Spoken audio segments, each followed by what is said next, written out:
سوال من می بود استاد جان که کسی که توبه میکنه نه توبه میکنه با توبه خود مشکنه هیچ رقم باید در توبه خود پابند باشه. بسم الله الرحمن الرحیم. وقتی که یک انسان گناه میکنه، مثلا گناه میکنه، به خاطر ازی که گناه نکنه باید در نظر داشته باشه که وقتی من گناه میکنم خودم به دست خود دوزخ برای خود چی میکنم؟ راهش باز میکنم. راه دوزخ برای خود چی میکنم؟ باز میکنم. یک وقت الله متعال برای جبریل علیه السلام همین جنت نشان داد. ای که دید گفت یا الله کل مردم میخواد که در جنت بره، هیچ انسان کس پیدا نمیشه که در جنت نره.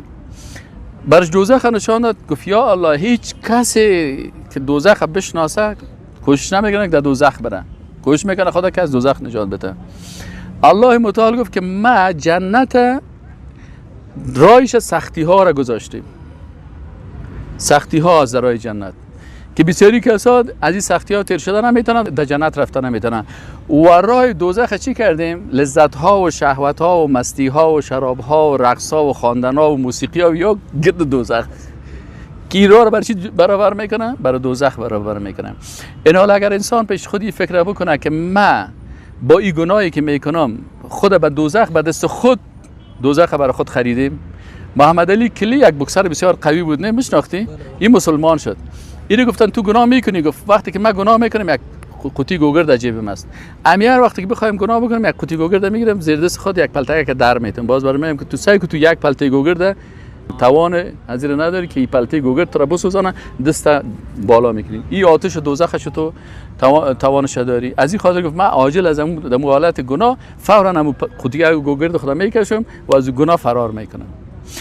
اما اگر از پیش یک انسان گناه میشه و انسان از پیشش گناه میشه، باز الله متعال رحمان است، رحیم است، تواب است. تواب چی معنی؟ یعنی بسیار قبول کننده توبه است.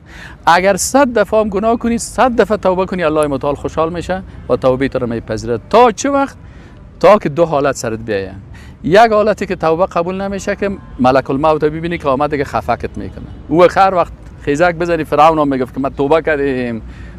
ملک الموت که دید فرعون هم توبه کرد، باز او وقت پذیرفته نمیشه. یا ای که آفتاب از مغرب طلوع بکنه که قیامت است. در غیر از او که اگر یک نفر 1000 مرتبه هم گناه بکنه، بازم الله ذات تواب و رحیم است، دروازه توبه بروش باز است و توبهش میپذیره. چطور در توبهش پابند باشه؟ خب توبهش می قسم پابند میشه که این بفهمه که من میخوام جنت میری یا دوزخ میخوای بری.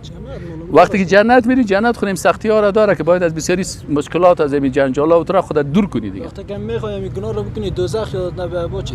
هیچ یادت نبیاد که ورام من گناه رو میکنم مثال همیشه کوشش که به یادت بیاری.